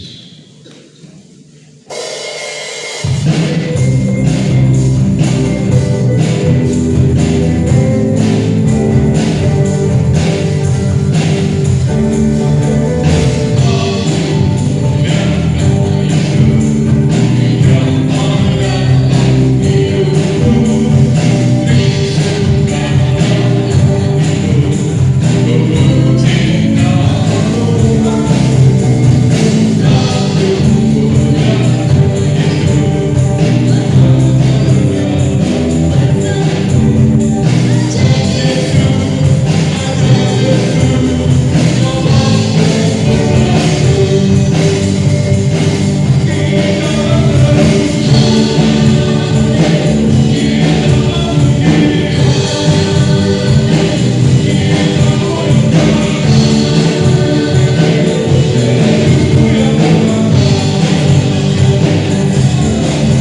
sebaliknya tergunakan untuk pelayanan Tuhan di tempat ini. Bersama pengurus dan tempat ini juga ucapkan terima kasih kepada Bapak Gembala yang sudah melayani kita, baik firman Tuhan juga dalam perjamuan kudus. Tuhan memberkati. Kita akan melihat jadwal ibadah sepekan depan Israel. Pada hari Rabu biasanya ini kan ada sekolah minggu ya, tapi untuk kali ini saja Rabu tanggal 1 Juli sekolah minggu diliburkan 1 kali karena hari Kamisnya ada acara ada di luar gitu ya. Jadi untuk sekali ini Rabu diliburkan 1 kali dialihkan ke hari Kamis. Lalu pada hari Kamis jam 7 malam ada doa malam di tempat ini. Lalu Sabtunya pagi jam 5 pagi ada doa pagi di tempat ini. Lalu sorenya jam 5 sore ada ibadah dewasa muda ya. Bapak Saudara dilayani adalah dari Korea ya, Leni Lydia Pang ya, sorry Leni ya hari ini. Lalu pada hari Minggunya hari besar ada ibadah raya. Minggu depan tetap dilayani oleh Bapak Gembala sendiri. Nanti harusnya sudah ya 10.30 ini ada acara dari anak-anak Jim ya, yaitu makan bersama Jenny. Jenny-nya mana nih? Oh langsung. Wah itu ya, ada fotonya 2 anak-anak yang mengemaskan ya. Michelle sama ya. Wajahnya nggak pernah berubah Michelle. Dari kecil mirip ya. Ya ini ya kreativitas anak-anak remaja ya, makan bersama Jenny di pasar ya. Lalu pada hari Minggu seperti biasa tetap ada ibadah Minggu di lantai 2 jam 6. Ini adalah jadwal ibadah sepekan di tempat ini. Selanjutnya kita akan membaca B12. 1. Melayani satu sama lain dengan kasih Kristus. 2. Tolong menolong. 3. Suka kalah susah. 5. Rukun. 6. Lemah lembut. 7. Hidup suci. 8. Bekerja dengan 9. Rajin. 10. Jujur. 11. Sopan. 12. Berbuat segala sesuatu yang baik untuk memuliakan Tuhan. Filosofi pelayanan. Hidup dengan iman. Bekerja menurut panggilan. Filosofi doa. Banyak doa, banyak berkat. Kurang doa, kurang berkat. Tidak berdoa, tidak ada berkat. Rahasia hidup dalam berkat Tuhan. Berilah hati untuk Tuhan, pikiran untuk Tuhan, waktu untuk Tuhan, maka akan terjadi percayalah pasti dapat. Kalau sudah melihat CLIS nonton ini sudah tahu ya saudara ya. Kita akan memanggil saudara-saudari kita yang berulang tahun pada bulan Juni. Yang pertama tanggal 4 Juni. Oh ini Ibu Yompingin ya. Silakan langsung maju ya. Tanggal 4 Juni juga saudara Onia. Mungkin langsung ya. Tanggal 5 Juni Ibu Sugini. Oh ya. Tanggal 7 Juni saudara Joshua Permana. Di atas dia. Lalu tanggal 8 Juni Ibu Siti Ubari. Oh, ini kecil yang Ibu Ubari ya. Namanya Siti Ubari. Ya. Lalu tanggal 11 Juni ya ini ya. Acara hari ini ya. Saudari Jennifer ya. Sudah ada di lokasi. Tanggal 12 Juni Indrayati MS. Ini saudaranya Adi MS ini ya. Indrayati MS. Tanggal 26 Juni Omar Jin. Oh ada ya kemarin. Nah ini Merjin ya, Margareta. Ini masih seumuran dengan saya ya. Lalu tanggal 26 Juni, wah, Ibu Elis, silakan. Wah, ini yang bagi yang menyiapkan yang dapat sendiri nih ya, Ibu Elis. 26 Juni, Ibu Munaro, wah ini pacarnya Mandra dulu nih. Ibu Munaro, Ibu Munara, Munara. Oh, saya akan lihat Sidul Munaro. Munara, sekarang saya dibanding ini sama Ibu Munara. Tanggal 28 Juni, Sharon. Sharon dan tanggal 30 Juni ini karena sama Juni yang lalu belum kita panggil ya. Sri Sadaya. Ada. Tanggal 30 Juni juga Ibu Hoplan. Silakan Ibu Hoplan. Tadi di waktu jalan kecil dulu ya. Di depan ini ya. Saudara Ishak kalau diperhatikan jalan di depan yang sudah mulai rusak ya. Tadi Ibu Hoplan keteguh di situ. Ya.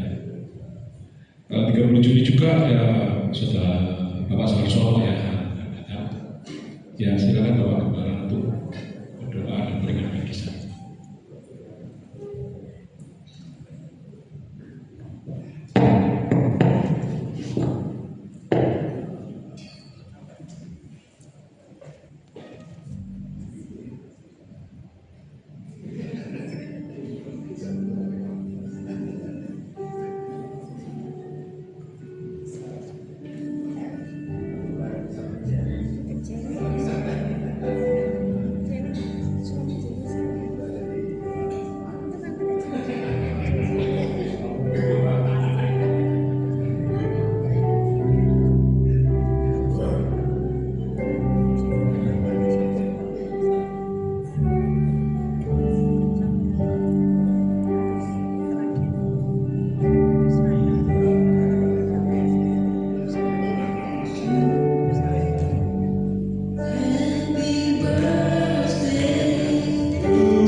Ayo kita berdoa sama Bapak. Baik berdiri kita dukung saudara-saudara kita yang berulang tahun di bulan Juni ini, yang menerima berkat Tuhan dan juga setiap pengharapannya Tuhan dengar dan pasti Tuhan memberi jawaban. Di dalam nama Tuhan Yesus Kristus, Tuhan memberkati saudara kami yang bertambah usia di bulan Juni ini. Biar Tuhan senantiasa menyertai dalam perjalanan hidup mereka, menyertai terus dalam setiap pengharapan mereka. Dan terlebih Tuhan di dalam kehidupannya, Tuhan memberkati dengan kesehatan, memberkati keluarganya, memberkati suami istri, anak-anak cucu semuanya dalam berkat Tuhan. Pekerjaannya diberkati Tuhan, dan terlebih Tuhan damai sejahtera Tuhan turun dan menguasai hidupnya sehingga ada ucapan syukur kepada Tuhan dalam segala hal.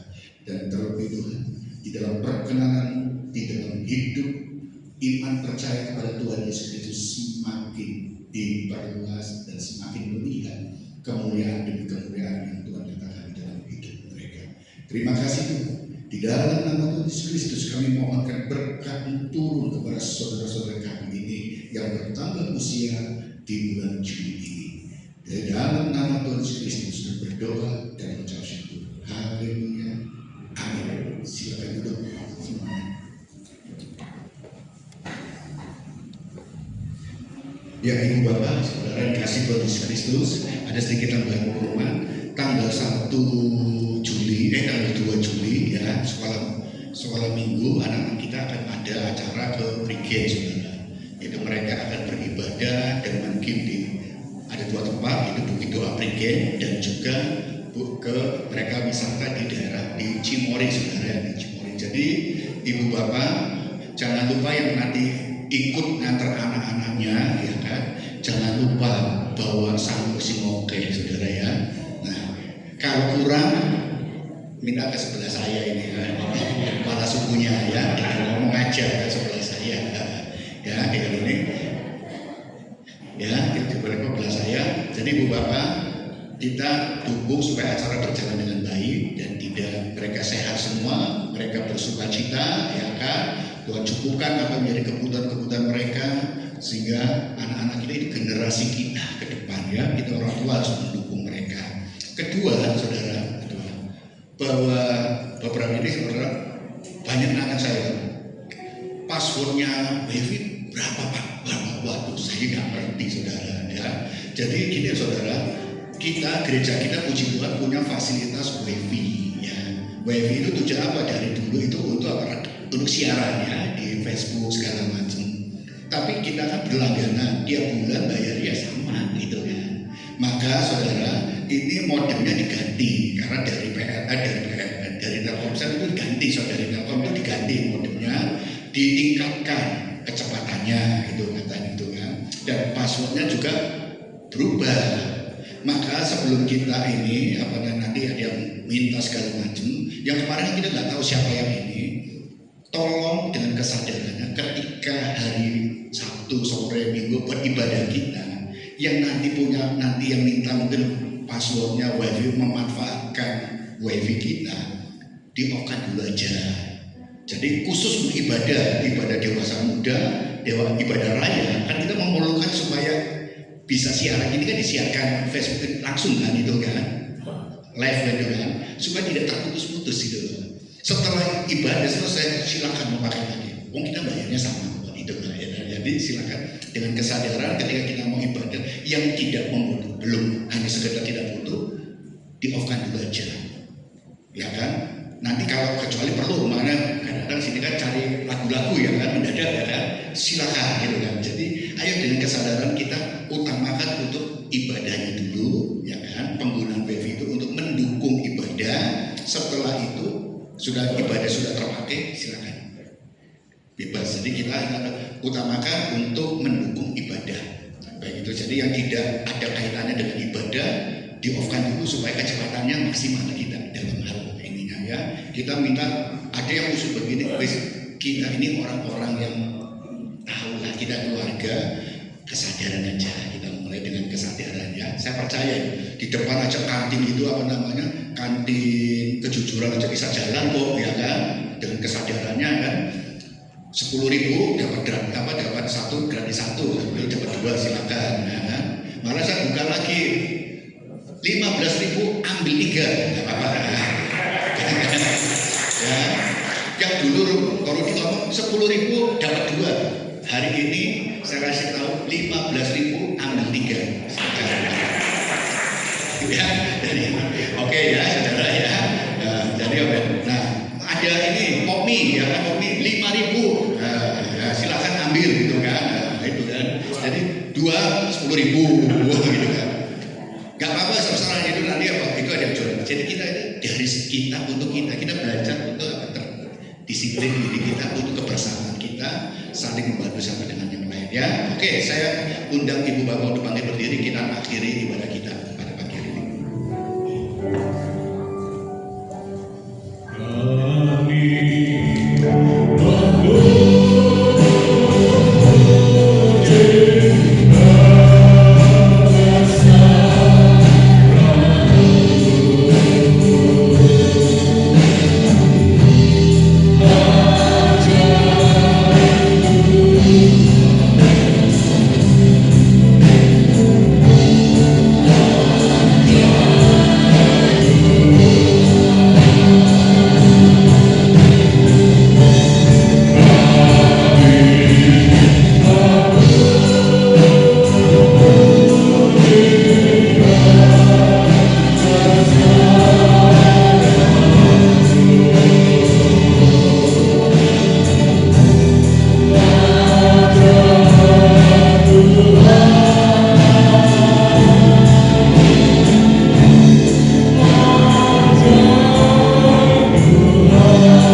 pergumulan saudara, engkau telah menang dalam imanmu untuk bersekutu beribadah datang ke tempat ini. Dan percayalah, di dalam kemenangan imanmu ada berkat Tuhan yang Tuhan berikan untuk saudara semuanya, yaitu janji-janji Tuhan tergenapi dalam hidupmu. Memberkati kami semuanya dalam setiap pergumulan-pergumulan saudara. Percayalah Tuhan tidak pernah meninggalkanmu, kesetiaannya turun-temurun dan kasih setianya selama-lamanya. Percayalah bahwa Tuhan selalu mendengar apa yang menjadi doa-doamu.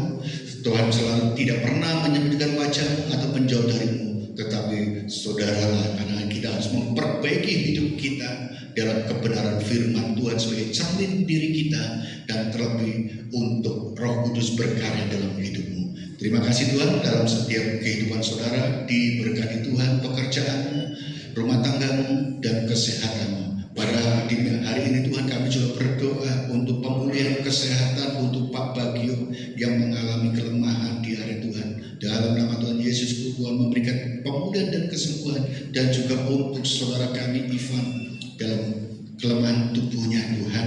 Biarlah Tuhan memulihkan, darah Yesus berkuasa untuk memulihkan dan menyembuhkan sehingga boleh bersekutu beribadah bersama dengan kami. Juga anak Safa yang hari ini boleh diizinkan pulang dari rumah sakit, Tuhan tolong sehingga tidak ada kambuh lagi sakitnya, dan boleh bersuka cita untuk melakukan segala aktivitas belajar, sekolah, ataupun untuk kegiatan-kegiatan yang lain. Semua Jimeti dalam perlindungan dan pemulihan terus menerus daripada Tuhan. Dan juga untuk saudara-saudara kami semuanya, Pak Wawan semuanya, Tuhan memberkati, memberikan kesehatan, pemulihan. Kami percaya walaupun kelemahan tubuh kami tidak mengurangi iman percaya kami, sukacita bersama dengan Tuhan Yesus Kristus. Terima kasih Tuhan. Dan kegiatan Jim yang akan makan bersama Jenny, Tuhan di McD, Tuhan tolong dalam perjalanan mereka, acara mereka semuanya ada dalam pimpinan Tuhan, di dalam juga perkenanan Tuhan, sehingga boleh berjalan hanya untuk memuliakan Tuhan Yesus saja dalam kegiatan-kegiatan mereka.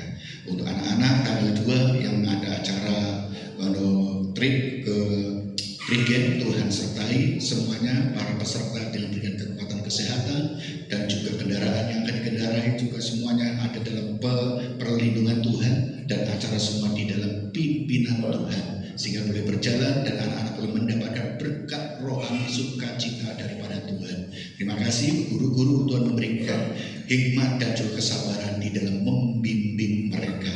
Dari saudara-saudara kami yang telah ambil bagian pelayanan pada pagi hari ini, kami serahkan dalam tangan Tuhan, baik tim pujian, tim musik, Asr multimedia, pendoa belakang mimbar, guru ibadah anak, dan juga jim pengurusnya, kami serahkan dalam tangan Tuhan.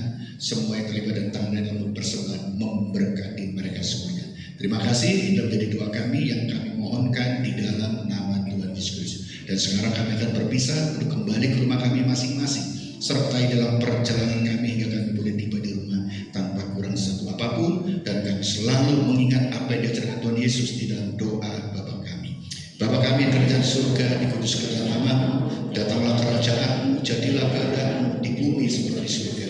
Berilah kami pada hari ini makanan kami yang secukupnya, dan ampunilah kesalahan kami seperti kami mengampuni orang yang bersalah kepada kami. Dan janganlah membawa kami ke dalam pencobaan, tetapi lepaskanlah kami daripada yang jahat, karena Engkau-lah kerajaan sampai selama-lamanya. Ibu, bapak, dan saudara kasih Tuhan Kristus, angkat tangan dan terima berkat dari Bapa di surga. Allah senantiasa menyinari dengan wajah penuh kemuliaan kepada ibu bapak saudara, dan berkat Tuhan turun kepada saudara semuanya.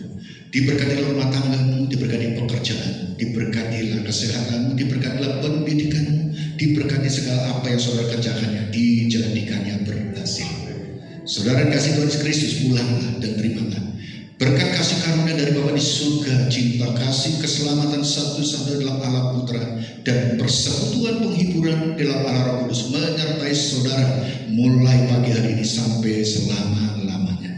Di dalam nama Tuhan Yesus Kristus kami berdoa dan mengucap syukur, dan sudah menerima berkat-Mu serta menutup ibadah raya di pagi hari ini. Haleluya.